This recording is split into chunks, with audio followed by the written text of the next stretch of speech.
Hello welcome students. 7-11 study e learning digital platform पर आप सभी का वेलकम है।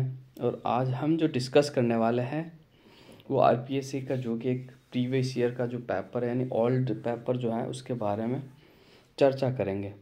तो सबसे पहला ये सेशन जो कि आगामी एग्ज़ाम के लिए महत्वपूर्ण रहने वाला है, तो आप इस सेशन को अपने मित्रों से शेयर कर दें और उन मित्रों से तो आप ज़रूर शेयर करें जो कि अपने स्टडी के प्रति डेडिकेशन के साथ पढ़ाई कर रहे हो, क्योंकि यही क्वेश्चन है जो मैं बताऊंगा इनके इर्द गिर्द से, जो कि जो नेक्स्ट एग्ज़ाम आपके सामने आने वाला है, जो भी आपका एग्ज़ाम है वो राजस्थान से रिलेटेड है, तो उसमें आपके लिए ये जो क्लास है ये रामबाण साबित होने वाली है।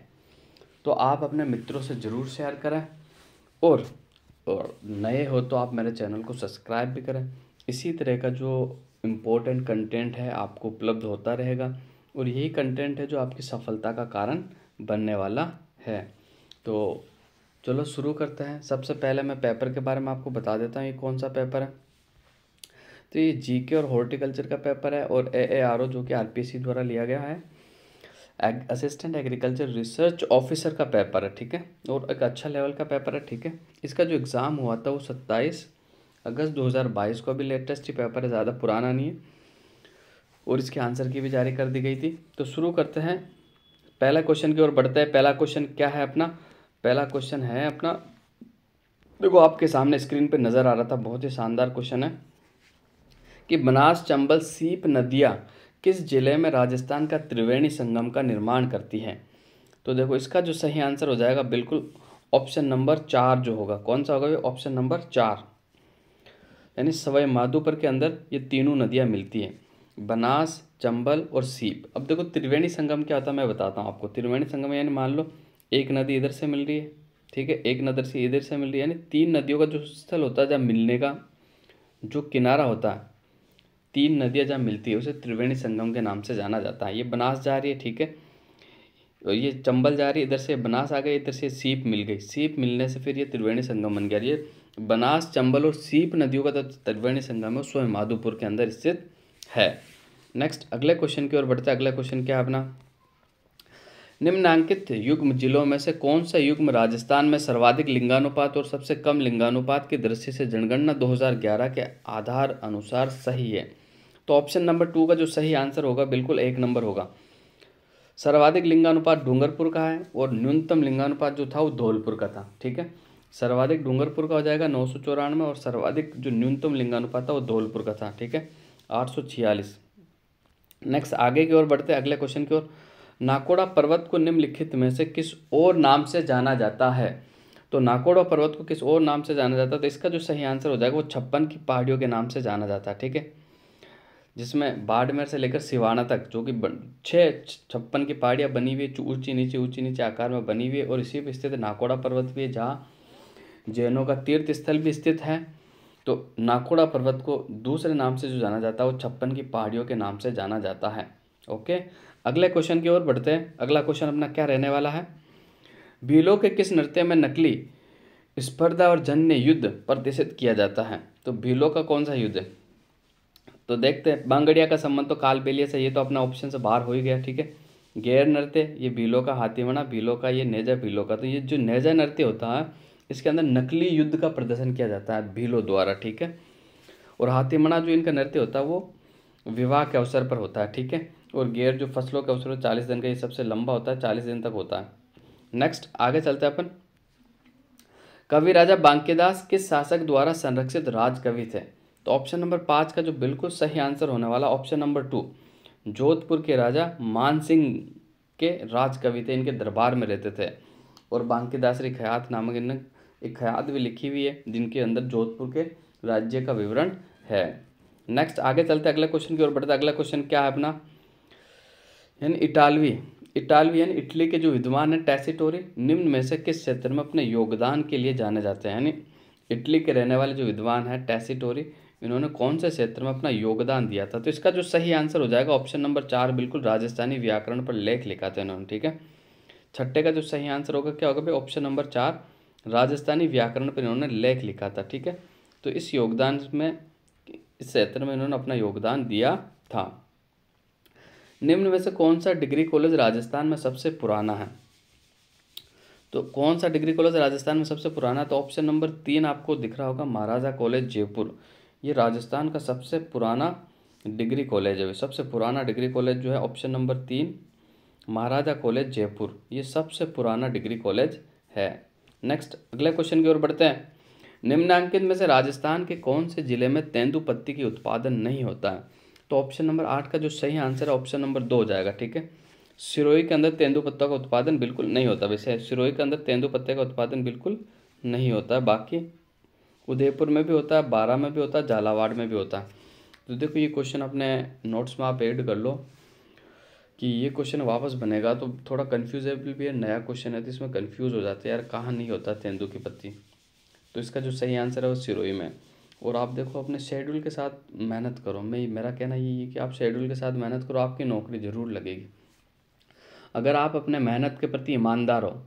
मैं ये कहता हूँ जैसे आप पढ़ाई कर रहे हो, पढ़ाई में अपने प्रति ईमानदार बनो।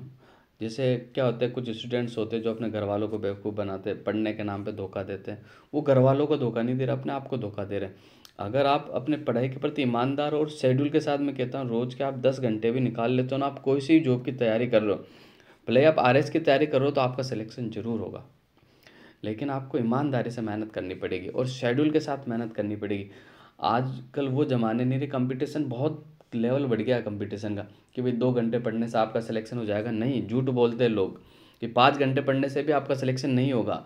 कम से कम 10 से 12 घंटे आप डेली शेड्यूल के साथ स्टडी करते हो और फ्री माइंड के साथ जो भी आपकी टेंशन है उसको दूर कर दो, घर की समस्याओं को कुछ समय के लिए भूल जाओ।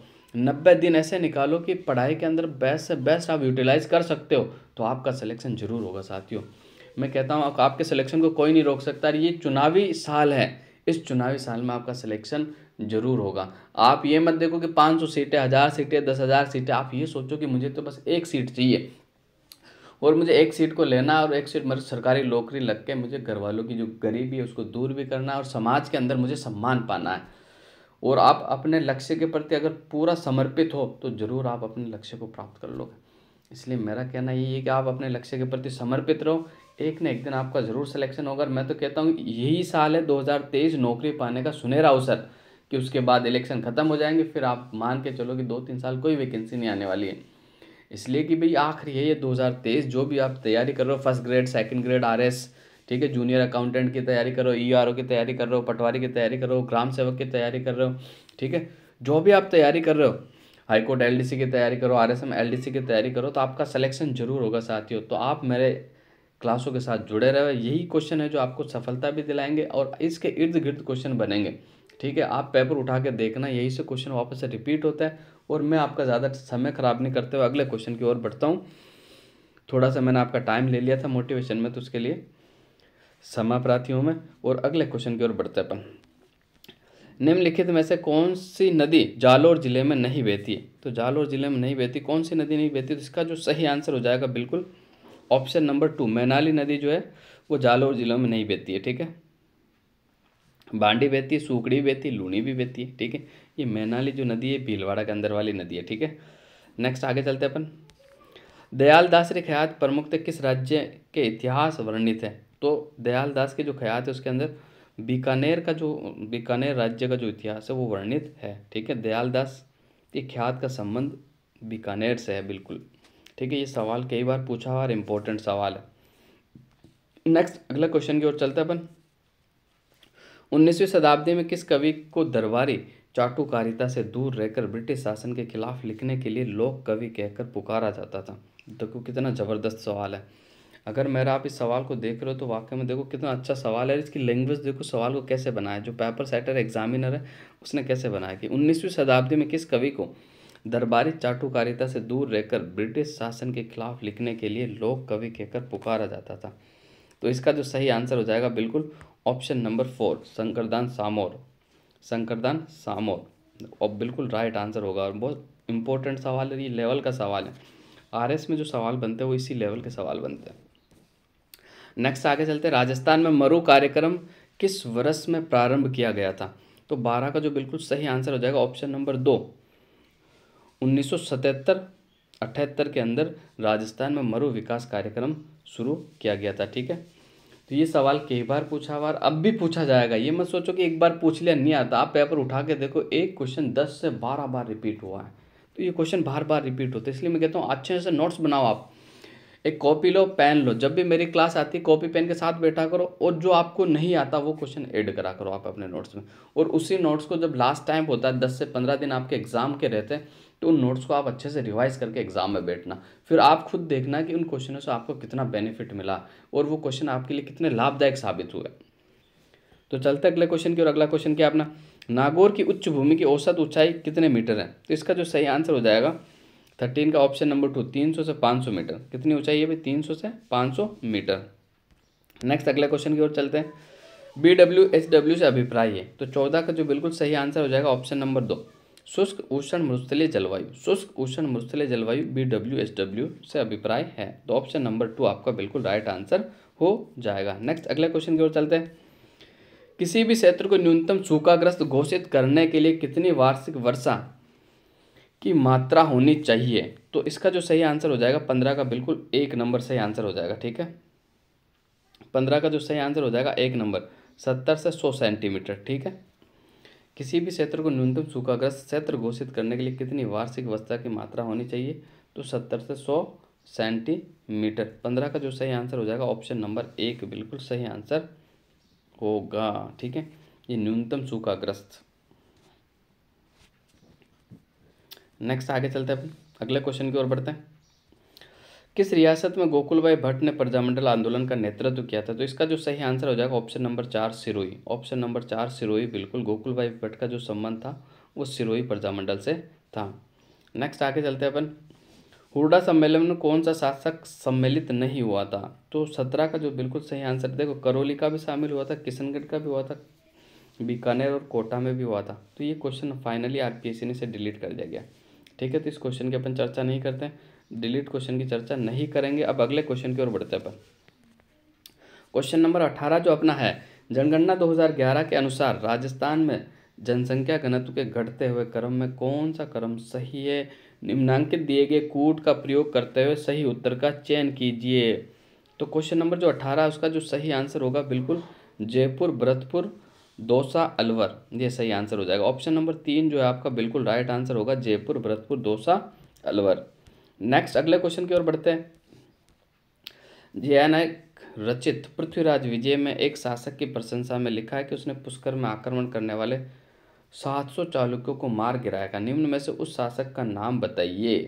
तो 19 का जो सही आंसर हो जाएगा वो पृथ्वीराज फर्स्ट, ऑप्शन नंबर 3 होगा, बिल्कुल ऑप्शन नंबर 3। पृथ्वीराज जो फर्स्ट थे उन्होंने पुष्कर पर आक्रमण करने वाले 700 चालुक्यों को मार गिराया था। ठीक है, ये पृथ्वीराज विजय ग्रंथ में लिखा हुआ है, जो कि पृथ्वीराज विजय जो ग्रंथ है वो जयानक का है। नेक्स्ट अगले क्वेश्चन की ओर चलते हैं। 20, चंबल नदी का जल अपवाह क्षेत्र राजस्थान में कितने प्रतिशत है? तो 20 का जो बिल्कुल सही आंसर हो जाएगा ऑप्शन नंबर 4, 20.90। कितना है भाई चंबल का अपवाह क्षेत्र? 20.90%।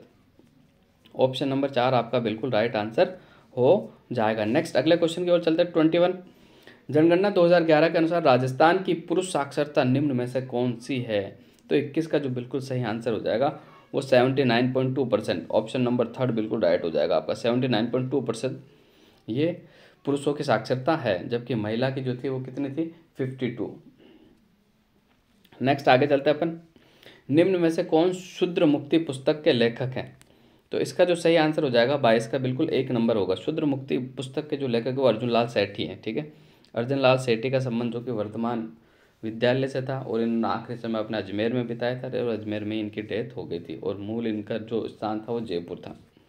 नेक्स्ट अगले क्वेश्चन की ओर चलता है अपन। दीर्घकालीन अकाल रहित क्षेत्र में अंतर्गत राजस्थान के निम्नांकित जिलों के समूह में कौन सा सही है? यानी जब लंबी अवधि तक अकाल पड़ता है, यानी लंबी अवधि तक जो अकाल से ग्रस्त जिले हैं उनका सही क्रम आपको बताना है। तो 23 का जो सही आंसर हो जाएगा बिल्कुल ऑप्शन नंबर 2, श्रीगंगानगर, पाली और चूरू। श्रीगंगानगर, पाली और चूरू, श्रीगंगानगर, पाली और चूरू, क्योंकि इसमें करौली आगे आने से बाहर हो गया, इसमें जयपुर आने से बाहर हो गया, इसमें भीलवाड़ा आने से बाहर हो गया, ये तीनों जो है रेगिस्तानी जिले, इसलिए ऑप्शन नंबर 2 आपका बिल्कुल सही आंसर होगा। जो निम्न में से किस ख्याल का मंचन हिंदुओं और मुसलमानों को संयुक्त रूप से किया जाता है? तो 24 का जो बिल्कुल सही आंसर हो जाएगा तुर्रा कलंगी। तुर्रा कलंगी, तुर्रा कलंगी, तुर्रा कलंगी, ये एक ऐसा ख्याल है जिसका संयुक्त रूप से हिंदू और मुसलमान संयुक्त रूप से इसका मंचन करते हैं। नेक्स्ट अगले क्वेश्चन की ओर बढ़ते हैं। अगला क्वेश्चन क्या, अमर सिंह फर्स्ट के शासनकाल में चावंड में रागमाला के चित्र किसके द्वारा चित्रित किए गए थे? तो 25 का जो सही आंसर हो जाएगा बिल्कुल ऑप्शन नंबर 2 होगा। Option number 2 निसार-दीन। ऑप्शन नंबर 2 आपका बिल्कुल सही हो जाएगा, निसार-दीन के द्वारा किया गया था। ठीक है, नेक्स्ट आगे चलते हैं अपन अगले क्वेश्चन की ओर बढ़ते हैं। किस पुरातात्विक स्थल पर धरतूल घाट के नाम से भी जाना जाता है? तो 26 का जो सही आंसर हो जाएगा option number 2 Jodhpura. Option number 2 Jodhpura को धरतूल घाट के नाम से भी जाना जाता है, धरतूल घाट के नाम से भी जाना जाता है। नेक्स्ट आगे चलते हैं अगले क्वेश्चन की ओर। निम्न में से कौन सा काव्य भरतेश्वर बाहुबली घोर की रचयिता है? तो भरतेश्वर बाहुबली घोर जो काव्य है इसके रचनाकार जो है बिल्कुल वज्रसेन सूरी है। कौन है भाई? ऑप्शन नंबर 4 वज्रसेन सूरी इसका बिल्कुल राइट आंसर हो जाएगा आपका। वज्रसेन सूरी बिल्कुल इसका राइट आंसर होने वाला है। नेक्स्ट अगले क्वेश्चन की ओर बढ़ते हैं। निम्न में से 1857 की क्रांति के दौरान डूंगरपुर रियासत का शासक कौन था? तो डूंगरपुर रियासत का जो शासक था ऑप्शन नंबर 4 वो उदय सिंह था। भाई कौन था? उदय सिंह। ऑप्शन नंबर 4 बिल्कुल राइट आंसर हो जाएगा आपका, उदय सिंह था। ठीक है, अगले क्वेश्चन की ओर बढ़ते हैं। अगला क्वेश्चन क्या, क्वेश्चन नंबर 29। निम्नलिखित झीलों में से कौन सी मीठे पानी की झील नहीं है? तो इसका जो सही आंसर हो जाएगा ऑप्शन नंबर 4 आप देखोगे लूणकरणसर, ये कि बीकानेर में पड़ती है, ये खारे पानी की झील है। ठीक है, बाकी नवलखा मीठे पानी की झील है, बूंदी में पड़ती है, नक्की झील माउंट आबू में पड़ती है, चापरताल चूरू में पड़ती है, तो ये मीठे पानी की झील है। नेक्स्ट अपन आगे चलते हैं, आज के अंतिम क्वेश्चन की ओर बढ़ते हैं। आज का अंतिम क्वेश्चन क्या है, जनगणना 2011 के अनुसार राजस्थान में जिलों में कौन सा युग्म उच्चतम और निम्नतम विकास दर दर्शाता है? यानी विकास दर के बारे में पूछा है। इसमें क्या पूछा है? विकास दर। ठीक है, किसका सबसे ज़्यादा विकास और निम्नतम विकास कौन से जिले में? तो देखते सबसे ज़्यादा जो विकास है वो का है और सबसे न्यूनतम विकास दर है जो का है। तो ऑप्शन नंबर इसका 3 जो है बिल्कुल सही आंसर हो जाएगा आपका।